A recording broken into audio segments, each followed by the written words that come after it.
Hello students, कैसे हैं आप सब। मैं कविता आईसीटी वर्चुअल क्लासेस में आपका स्वागत करती हूं और उम्मीद करती हूं आप सभी अच्छे होंगे और स्वस्थ होंगे। सो क्लास हम कंटिन्यू करेंगे chapter number 11 that is biotechnology principle and process. इसमें अपने बायोटेक्नोलॉजी का जनरल इंट्रोडक्शन देखा था और आज हम इससे आगे का जो टॉपिक है वो कंटिन्यू करेंगे। इससे पहले हम एक क्विक रिविजन कर लेंगे। तो आइए चलते हैं स्मार्ट बोर्ड की तरफ। क्लास कल हमने बात की थी बायोटेक्नोलॉजी के बारे में। तो बायोटेक्नोलॉजी में आपको क्या बताया गया था, इसमें दो चीज़ें इंक्लूड हो रही हैं। सबसे पहले हमने कहा था इसमें टेक्नोलॉजी का यूज़ हो रहा है। सेकेंड हमने क्या कहा था, इसमें लिविंग ऑर्गेनिज्म का यूज़ हो रहा है। तो आपने क्या पढ़ा था, biotechnology is defined as broad area of biology which use both the technology and the application of living organism and their components to develop, modify and produce useful product for human welfare। क्या हो रहा है यहाँ पे, technology का use हो रहा है और लिविंग ऑर्गेनिज्म का यूज हो रहा है कुछ ऐसे प्रोडक्ट को यूज करने के लिए जो ह्यूमन के लिए क्या है, यूजफुल होते हैं। सेकेंड आपने क्या पढ़ा था, आपने देखा था जो बायोटेक्नोलॉजी जो वर्ड है वो किसने कॉइन किया था। वो आपको साइंटिस्ट का नाम भी याद रखना है और ईयर भी याद रखना है। तो 1919 में जो बायोटेक्नोलॉजी जो वर्ड है वो कॉइन किया गया था और कैरोले ने इसे क्या किया था, फाइंड किया था। साथ ही जो कैरोले होता है उन्हें क्या क्या कहा गया था, फादर ऑफ बायोटेक्नोलॉजी। तो इस स्लाइड में आपको क्या याद रखना है कि जो बायोटेक्नोलॉजी है उसमें किस किस चीज़ का यहाँ पे यूज़ हो रहा है। सेकेंड आपको याद रखना है जो बायोटेक्नोलॉजी जो वर्ड है वो किसने कॉइन किया है, यानी कैरोले ने किया है। और कैरोले को हम क्या कहते हैं, फादर ऑफ बायोटेक्नोलॉजी भी कहते हैं। साथ ही ये भी याद रखने की कब किया गया था, 1990 में किया गया था।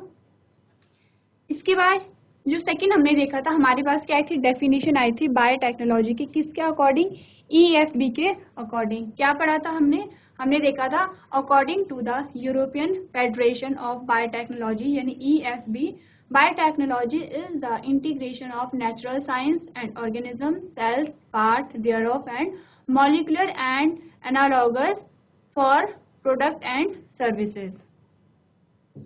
यहाँ पे हमने क्या देखा था, जो नेचुरल साइंस है और जो ऑर्गेनिज्म है या उसके सेल्स है या उसके पार्ट्स है, इनका क्या किया था, यहाँ पे उनका एकीकरण किया था, इंटीग्रेशन किया था। इंटीग्रेशन यानी एकीकरण किया था। और मॉलिक्यूलर एनालॉगस आपको क्या बताया गया था कि जैसे कोई केमिकल्स है, जो कोई केमिकल हमारी बॉडी के अंदर है, सेम वैसा ही जो केमिकल है वो लेबोरेटरी में फॉर्म हो रहा है, लेबोरेटरी में बनाया जा रहा है। तो इसी को ही हमने क्या कहा था, मॉलिक्यूलर एनालॉगस कहा था। ये जो डेफिनेशन है ये आपको याद रखनी है क्योंकि आपकी बुक में ये दी गई है। इसके बाद हमने प्रिंसिपल की बात की थी, जो बायोटेक्नोलॉजी होते हैं उसके क्या क्या वहाँ पे प्रिंसिपल होते हैं। तो सबसे पहला हमने कहा था जेनेटिक इंजीनियरिंग। जेनेटिक इंजीनियरिंग में हमने क्या बात की थी, तो आपने पढ़ा था genetic engineering which is used to modify the DNA of the target organism thereby changing the phenotype of organism। क्या कहा था, जेनेटिक इंजीनियरिंग में हमने क्या कहा था, हमने किसी एक ऑर्गेनिज्म से जीन लिया और दूसरे ऑर्गेनिज्म में डाला। यही आपको बताया गया था। ये क्या है, ऑर्गेनिज्म ए है और ये है ऑर्गेनिज्म बी।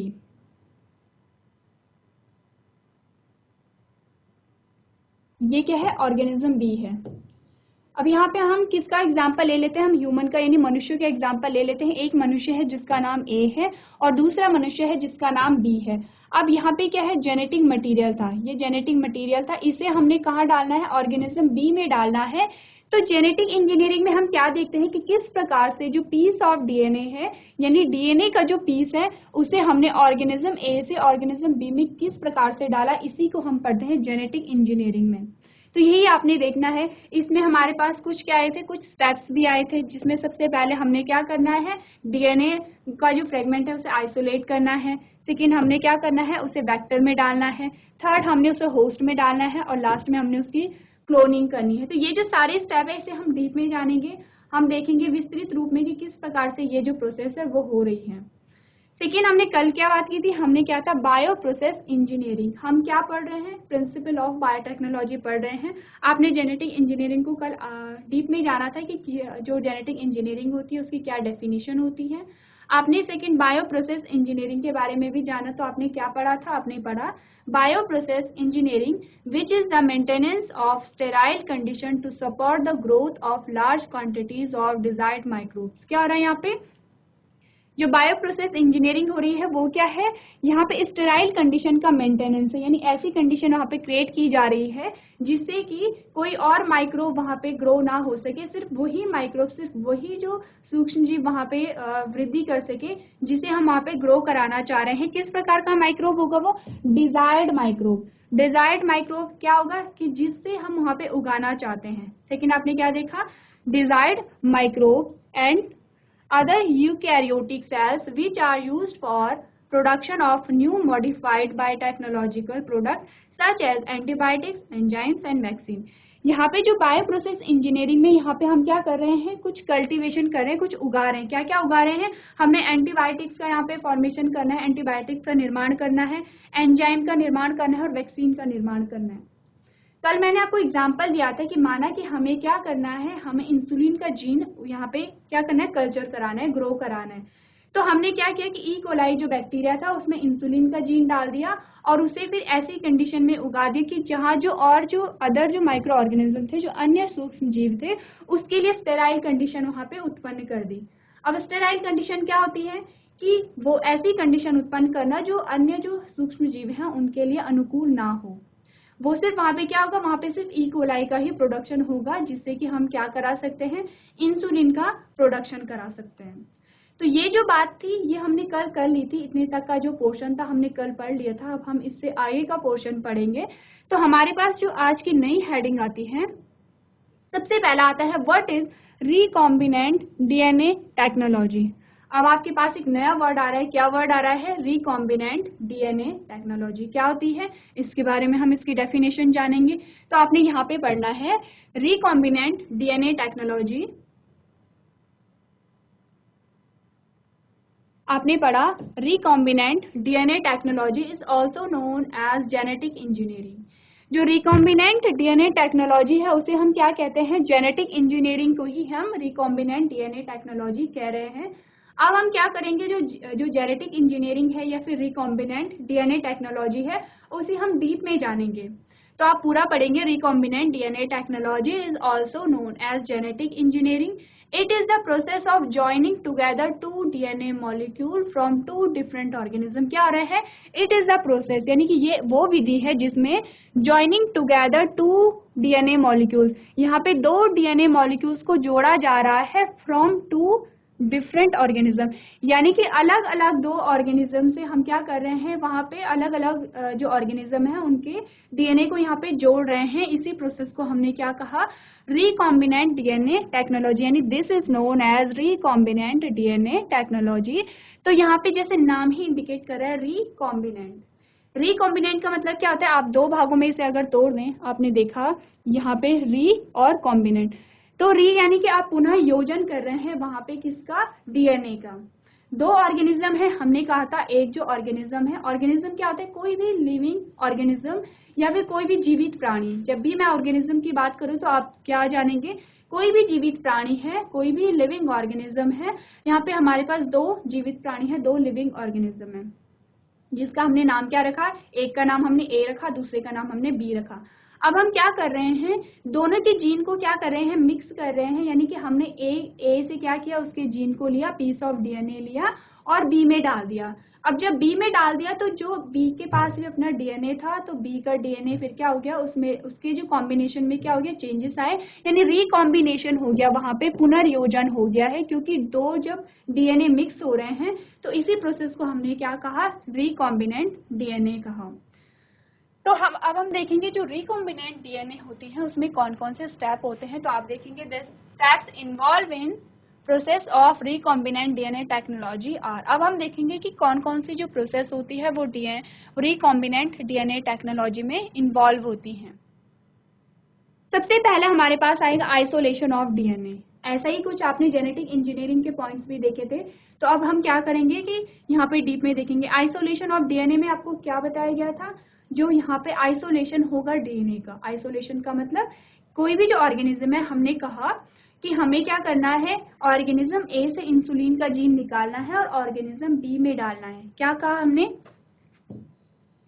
ये ऑर्गेनिज्म ए है, ये जो ऑर्गेनिज्म बी है। अब इसमें क्या है, इंसुलिन का यहाँ पे जीन है, तो इंसुलिन का जीन हमने निकालना है और यहाँ डालना है। यहाँ ऑर्गेनिज्म बी में डालने से पहले हम क्या करेंगे, जो जीन है इंसुलिन का वो ए से हम निकालेंगे। तो जो डीएनए है और जिस जीन को हम निकालेंगे, मैंने कल आपको एक वर्ड बताया था जीन ऑफ इंटरेस्ट, यानी कि जिस जीन की हमें आवश्यकता होगी, जिस जीन में हमें इंटरेस्ट है। हमें किस जीन में इंटरेस्ट है? हमें इंसुलिन के जीन में इंटरेस्ट है, हमें इंसुलिन का जीन चाहिए।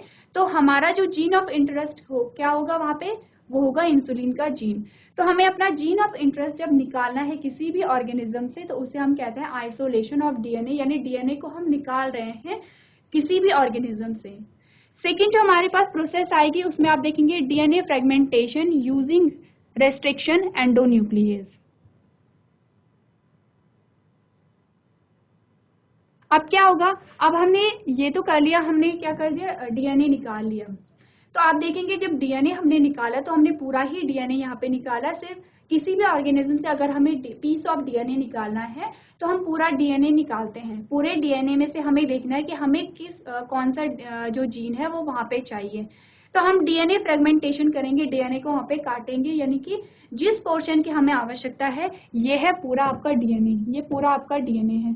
तो इसमें से हम देखेंगे कि हमें किस पीस की आवश्यकता है। हो सकता है कि हमें जो आवश्यकता है, हमारा जो जीन ऑफ इंटरेस्ट है वो यहाँ से यहाँ तक है। जीन ऑफ इंटरेस्ट यानी जो इंसुलिन का जीन है वो यहाँ पे है। तो हम यहाँ से और यहाँ तक क्या करेंगे, डीएनए को काट देंगे। इसी प्रोसेस को हमने क्या कहा, इसी प्रोसेस को हमने कहा डीएनए फ्रेगमेंटेशन। इसके बाद नेक्स्ट जो हमारे पास प्रोसेस आएगी उसमें आप देखेंगे ligation of the desired DNA fragment into the vector. ये जो प्रोसेस है हम सारे ही क्या देखेंगे, आप इसे डीप में देखेंगे। और इसके बाद जो नेक्स्ट हमारे पास आता है वो आता है transfer of recombinant DNA into the host. अब हम क्या करेंगे, इसे होस्ट में डालेंगे और उसके बाद क्या होगा, culture of the transformed cells in nutrient medium. ये क्या है आपके पास, तो यहाँ पे हमने क्या देखा, हमने अब देखे कि जो रिकॉम्बिनेंट डीएनए टेक्नोलॉजी है या फिर जो जेनेटिक इंजीनियरिंग है उसमें किस प्रकार से हम क्या कर रहे हैं, एक जीन को निकाल रहे हैं, मतलब एक जगह से निकाल रहे हैं और दूसरी जगह डाल रहे हैं, या फिर एक मनुष्य से निकाल रहे हैं दूसरे मनुष्य में डाल रहे हैं। अब ये जो डीएनए का ट्रांसफर है ऐसा नहीं है कि सिर्फ मनुष्य के बीच में होता है। ये क्या होता है, आप कोई भी जो पीस ऑफ डीएनए है किसी भी ऑर्गेनिज्म से निकाल सकते हो और किसी और में डाल सकते हैं। यानी ह्यूमन का आपने जीन निकाला, आपने डॉग में डाल दिया, ऐसा नहीं होता कि ऐसा आप कर सकते हो। मैं आपको एग्जांपल के तौर पे बता रही हूँ कि ये जो जेनेटिक इंजीनियरिंग है या फिर जो रिकॉम्बिनेंट जो डीएनए है वो क्या होता है, ऑर्गेनिज्म के बीच में हो सकता है। ऐसा नहीं है कि सिर्फ मनुष्य के ही बीच में होगा। तो यहाँ पे आपने क्या देखे, आपने कुछ स्टेप्स देखे। आप रिकॉम्बिनेंट डीएनए टेक्नोलॉजी की आप डेफिनेशन अपनी कॉपी में नोट कर सकते हैं।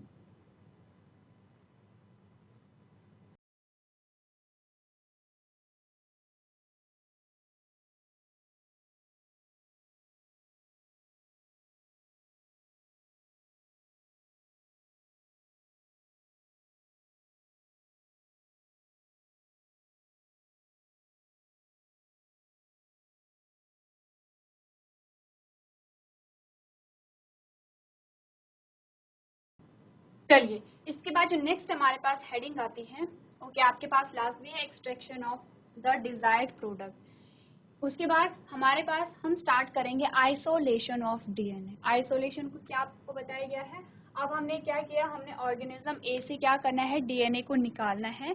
तो डीएनए को निकालने से पहले हम देखेंगे कि हम क्या कर सकते हैं, किस प्रकार से अलग अलग प्रकार की सेल से डीएनए को निकाल सकते हैं। हमारे पास क्या है, 4 प्रकार की सेल्स आई हैं। सबसे पहला है एनिमल सेल, यानी कि जो एनिमल की होगी। सेकेंड आया है प्लांट सेल, जो प्लांट का होगा। फिर है फंगल सेल, यानी जो फंगस से होगा। लास्ट है बैक्टीरियल सेल्स। यानी कि जैसे कि मैंने आपको बताया था कि यहाँ पे जो रिकॉम्बिनेंट डीएनए टेक्नोलॉजी है वो हर एक ऑर्गेनिज्म में पाई जा रही है, न सिर्फ एनिमल बल्कि प्लांट्स में भी पाई जाती है, फंगस में भी पाई जाती है और बैक्टीरिया में भी पाई जाती है। अब हमारे पास 4 प्रकार की सेल्स आई हैं, तो हम देखेंगे कि डीएनए को निकालने से पहले यहाँ पे कुछ प्रोसेस होती हैं।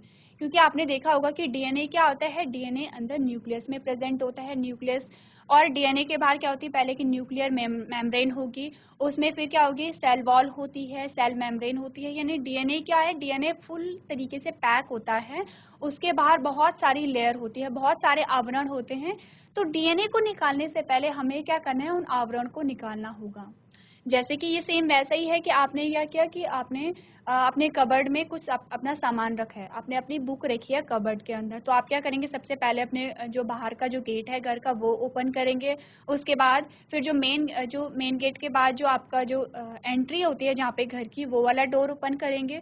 फिर जिस रूम की कबर्ड में आपने अपनी बुक रखी है, फिर आप क्या करेंगे, उस कमरे का डोर ओपन करेंगे और लास्ट में आपने क्या करना है, कबर्ड का जो डोर है वो ओपन किया। उसके बाद आपने क्या ली, वहाँ से कॉपी ली या नोटबुक ली, जो भी लिया।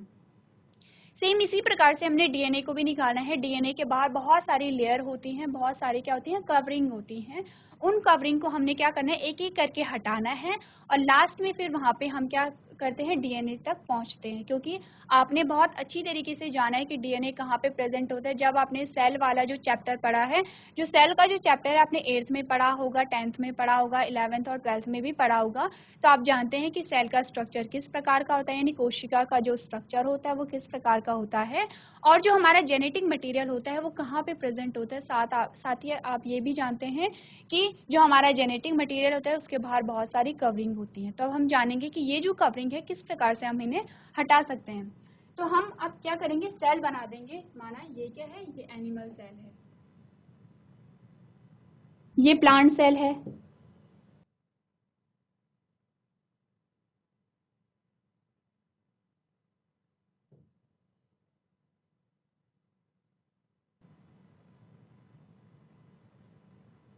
ये क्या है, फंगल सेल है, और ये बैक्टीरियल सेल है।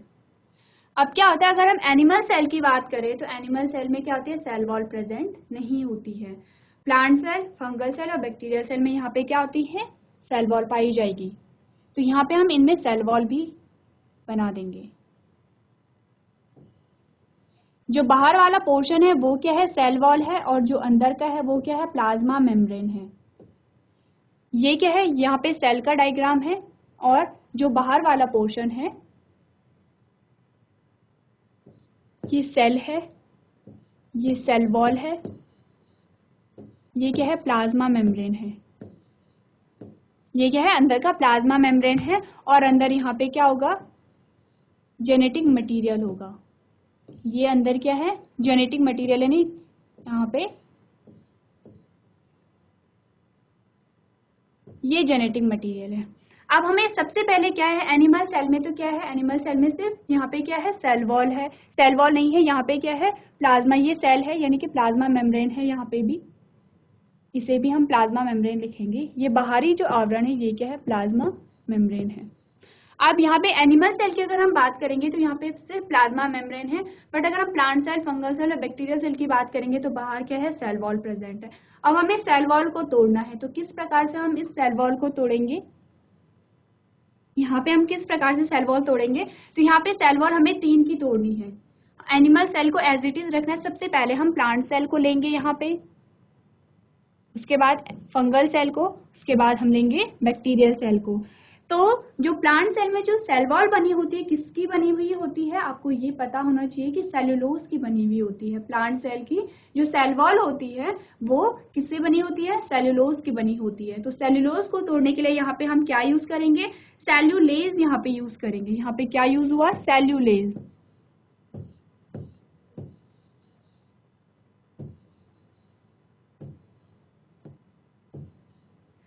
चलिए, तो यहाँ पे हमने क्या यूज किया, सेल्यूलेज को यूज किया, किसको तोड़ने के लिए, सेल्यूलोज को तोड़ने के लिए। क्योंकि जो प्लांट सेल की जो सेल वॉल है वो किससे बनी है, सेल्यूलोज की बनी है। उसके बाद हम फंगल सेल की अगर बात करें तो फंगल सेल किससे बनी होती है, काइटिन की बनी होती है। यानी कि ये वाली सेल की हम बात कर रहे हैं, काइटिन की बनी है, और ये इस वाली हम सेल वॉल की बात करें तो सेल्यूलोज की बनी है। तो काइटिन को तोड़ने के लिए हम क्या यूज करेंगे, काइटिनेज यहाँ पे यूज करेंगे।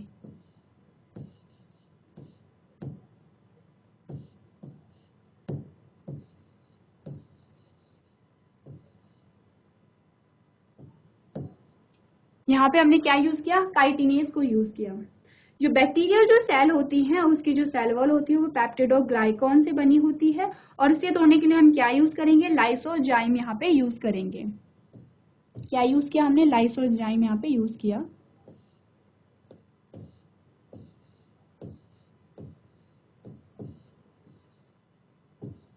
अब जब हमने यहाँ पे क्या कर दिया, सेल वॉल को यहाँ पे हटा दिया है, तो हमारे पास सिर्फ क्या आएंगी यहाँ पे, अब सेल का यहाँ पे हमारे पास सिर्फ सेल आई है।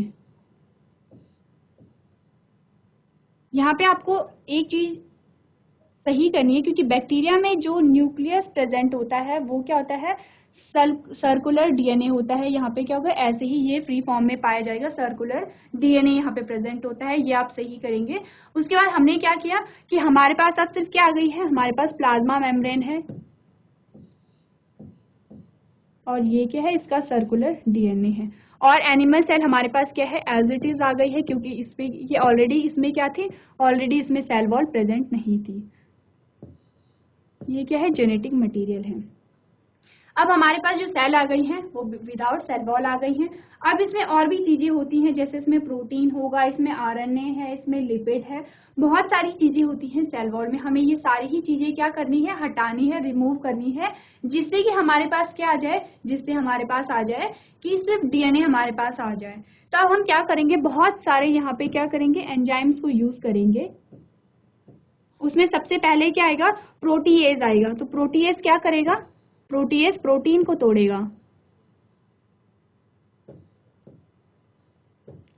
प्रोटीएज को हमने यूज किया यहाँ पे, प्लस हमने और क्या यूज किया, लाइपेज।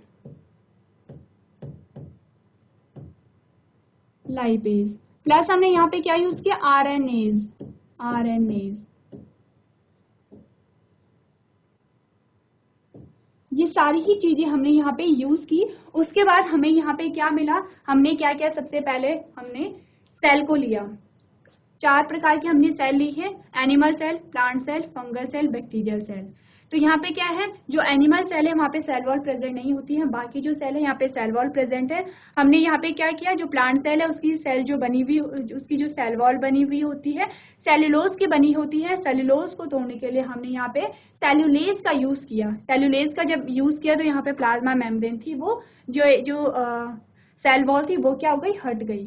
उसके बाद फंगल सेल की जो सेल वॉल होती है वो काइटिन की बनी होती है। यहाँ पे हमने जब काइटिनेज का यूज किया तो फंगल सेल की जो सेल वॉल थी वो क्या हो गई, रिमूव हो गई है।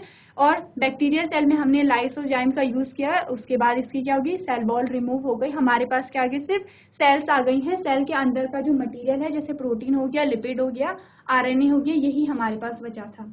और उसके बाद हमने क्या किया, प्रोटीएज को ऐड किया। प्रोटीएज ने किसे तोड़ा, प्रोटीएज ने किसे रिमूव किया, प्रोटीन को रिमूव किया। लाइपेज ने किसे रिमूव किया, लिपिड को रिमूव किया। और आरएनएज ने किसे रिमूव किया, आरएनए को रिमूव किया, आरएनए को तोड़ा।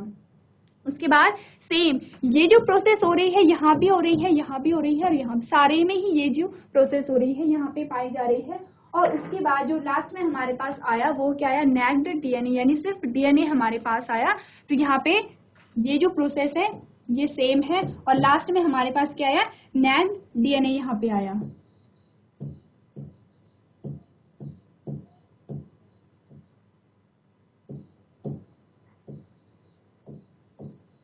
यहाँ पे हमारे पास अब डीएनए आ गया है, यानी कि हमने क्या किया, सारी जो सेल में जो भी चीजें थी उस सारे को रिमूव कर दिया और हमारे पास सिर्फ डीएनए आया। तो ये जो चार्ट है ये आप अपनी कॉपी में नोट कर सकते हैं। आपको ये पता होना चाहिए कि जो किसी सेल में अगर सेल वॉल प्रेजेंट है तो किस चीज से बनी हुई होती है, और उस सेल वॉल को तोड़ने के लिए हम यहाँ पे क्या यूज कर रहे हैं। साथ ही प्रोटीएज क्या तोड़ेगा, प्रोटीन को तोड़ेगा, लाइपेज लिपिड को तोड़ेगा, और आरएनएज क्या तोड़ेगा, आरएनए को तोड़ेगा। तो ये आप अपनी कॉपी में नोट कर सकते हैं।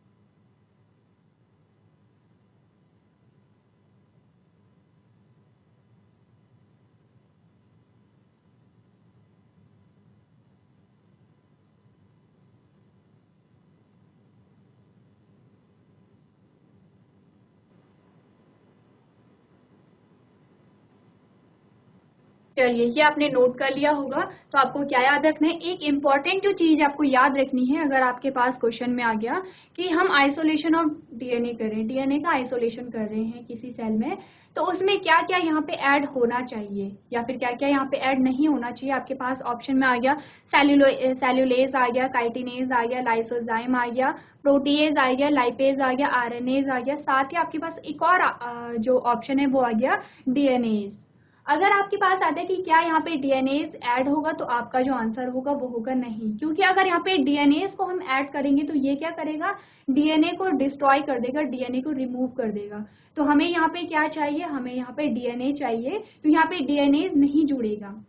आपको याद रखें जहाँ पे भी एज नाम जुड़ रहा है वो क्या कर रहा है, वो वहाँ पे तोड़ने का, ब्रेकिंग डाउन का काम कर रहा है। जैसे प्रोटीन है प्रोटीएज हो गया, लिपिड का लाइपेज हो गया, आरएनए का आरएनएज हो गया, वैसे ही सेलुलोज का सेलुलेज हो गया, काइटिन का काइटिनेज हो गया। तो इसी प्रकार से हमें क्या याद रखना है कि यहाँ पे अगर डीएनएज आएगा तो यहाँ पे डीएनएज यूज नहीं होगा, क्योंकि अगर यहाँ पे डीएनएज यूज हो जाता है तो क्या होगा, डीएनए ब्रेक डाउन हो जाता है। तो हमारे पास डीएनए आ गया। अब इसके बाद और भी प्रोसेस होती है, यानी ये जो डीएनए हमारे पास आया है ये हमारा एंड प्रोडक्ट नहीं है, ये हमारा रिजल्ट नहीं आया है। अभी हमें कुछ और भी प्रोसेस करनी होगी, उसके बाद हमारे पास क्या आएगा, डीएनए आएगा।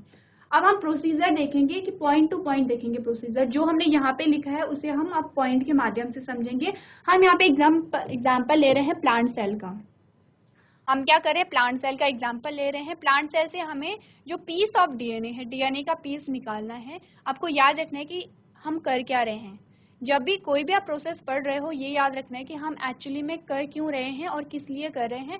हम क्या कर रहे हैं, आइसोलेशन ऑफ डीएनए कर रहे हैं। डीएनए को हमें निकालना है, क्यों, क्योंकि और किस प्रकार के डीएनए को हमें निकालना है, जो हमारे इंटरेस्ट का होगा। जैसे आपने जो नाम देखा है जीन ऑफ इंटरेस्ट, यानी कि जिस भी जीन से हमें काम है हमें वो निकालना है। हमने एग्जाम्पल में बार बार इंसुलिन का लिया है, तो अगर हम कहेंगे कि हमें इंसुलिन का जीन निकालना है तो वही हमारा जीन ऑफ इंटरेस्ट होगा। तो अब हम देखेंगे प्लांट सेल से किस प्रकार से क्या होगा, हम वहाँ पे डीएनए को निकाल रहे हैं।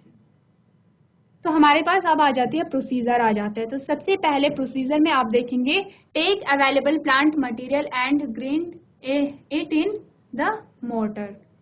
हमने क्या किया, प्लांट मटेरियल को ले लिया। उसके बाद आपने क्या किया, सेकेंड पॉइंट आपके पास आया, treat the material with cellulase to break down the cell wall of the plant cell. हम सेकेंड स्टेप पे हमने क्या देखा, सेलुलेज का हम यहाँ पे क्या कर रहे हैं, यूज कर रहे हैं। यानी कि यहाँ पे क्या हो रहा है, सेलुलेज का यहाँ पे यूज हो रहा है। किसको तोड़ने के लिए, यहाँ पे आपने देखा था, यहाँ पे आपने क्या देखा, जो यहाँ पे जो सेल वॉल थी, सेल वॉल को तोड़ने के लिए हमने क्या यूज किया, यहाँ पे सेलुलेज का यहाँ पे यूज किया। सेम वही पॉइंट आप यहाँ पे पढ़ रहे हो कि पहले आपने क्या लिया, प्लांट मटेरियल लिया, उसमें सेलुलेज को ऐड किया। क्यों ऐड किया, क्योंकि हमें सेल वॉल को क्या करना है, ब्रेक डाउन करना है। सेलुलोज को ब्रेक डाउन करने के लिए सेलुलोज को वहाँ पे ऐड किया जाता है। नेक्स्ट उसमें हमने क्या किया, next treat it with protease. अब हमने क्या किया, इसमें प्रोटीएज को ऐड कर दिया। प्रोटीएज क्या करेगा, प्रोटीन का ब्रेक डाउन करेगा। उसके बाद ये क्या कह रहा है, next treat it with protease to hydrolyse the peptide bond of protein in the plant material. क्या बताया जा रहा है आपको, यहाँ पे प्रोटीएज को ऐड करके क्या हो रहा है, यहाँ पे जो प्रोटीन हो रहा है उसका ब्रेक डाउन हो रहा है।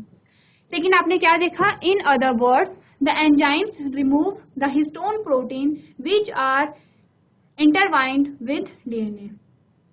यहाँ पे आपको पता है कि जो डीएनए होता है वो जो हिस्टोन प्रोटीन में क्या होता है, रैप होता है। तो यहाँ पे क्या होगा कि प्रोटीन हटेगी, यानी कि हम यहाँ पे क्या रहे हैं, हम प्रोटीन को हटा रहे हैं या हिस्टोन प्रोटीन को हटा रहे हैं। तो जब हिस्टोन प्रोटीन हटेगी वहां से, तो हमारे पास जो डीएनए होगा वो प्योर फॉर्म में आ पाएगा। नेक्स्ट जो स्टेप हमने देखा, डिसॉल्व आरएनए विद राइबोन्यूक्लिएज। राइबोन्यूक्लिएज को ही हमने क्या लिखा था, आरएनएज लिखा था।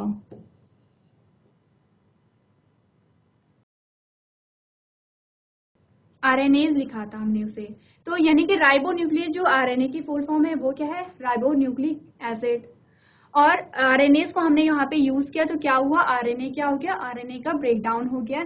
नेक्स्ट हमने क्या किया, use lipase to dissolve lipids. अब हमने लाइपेज का यूज किया लिपिड्स को डिसॉल्व करने के लिए। यहाँ तक की बात आपने यहाँ पे पढ़ी, हम प्लांट सेल के बारे में बात कर रहे हैं। सेलुलेज हमने ऐड किया और सेम यही चीज प्रोटीएज भी हमने यहाँ पे ऐड की, लाइपेज भी हमने यहाँ पे ऐड किया और आरएनएज को भी हमने यहाँ पे क्या किया, ऐड किया। जब यहाँ पे ऐड की तो ये सारी चीजें क्या हो गई है, रिमूव हो गई हैं। अब हमारे पास नेक्स्ट स्टेप आता है, वो आपको याद रखना है।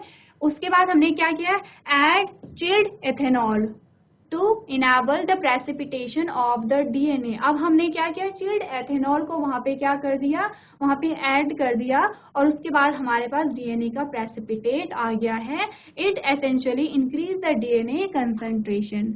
अब क्या हुआ, जब हमने यहाँ पे एथेनॉल का यूज किया तो जो हमारे पास जो डीएनए था उसका प्रेसिपिटेट बन गया, यानी कि आपको व्हाइटिश फॉर्म में जो धागे नुमा संरचना में वहां पे डीएनए आपको दिखना शुरू हो गया था। तो यहाँ पे हमने ये जो नेक डीएनए आया, इसी में हमने क्या ऐड किया, इसी में हमने एथेनॉल को यूज किया। तो इसके बाद आप देखना, अगर इसकी पिक्चर अगर आप देखना चाहेंगे तो ये आपके पास पिक्चर है।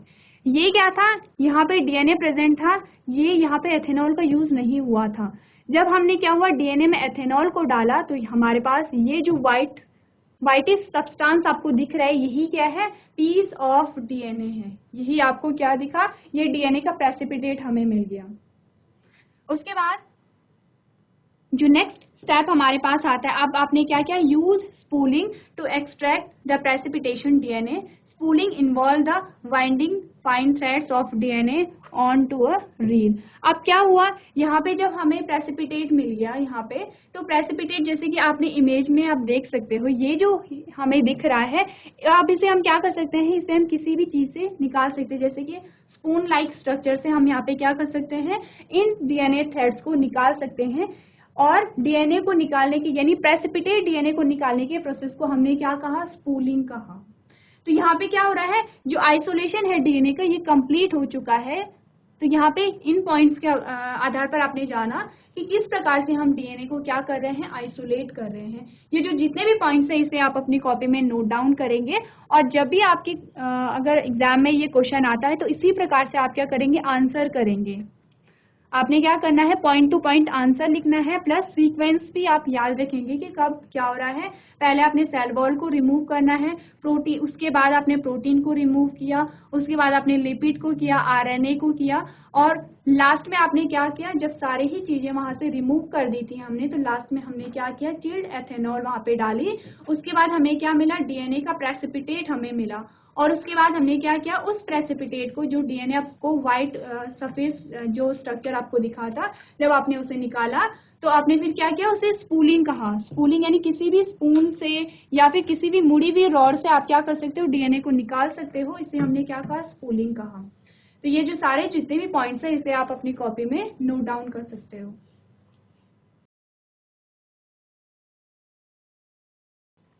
तो क्लास, आज आपने जाना आइसोलेशन ऑफ डीएनए, यानी कि आप अब जान गए हैं किसी भी ऑर्गेनिज्म से अगर हमें डीएनए को आइसोलेट करना है, यानी पीस ऑफ डीएनए को निकालना है, तो उसके लिए क्या क्या प्रोसेस होती है। तो आज के सेशन में हम इतना ही करेंगे। इसके आगे का जो सेशन है हम अगली क्लास में इसे कंटिन्यू करेंगे। अभी तक क्लास में बने रहने के लिए आपका धन्यवाद।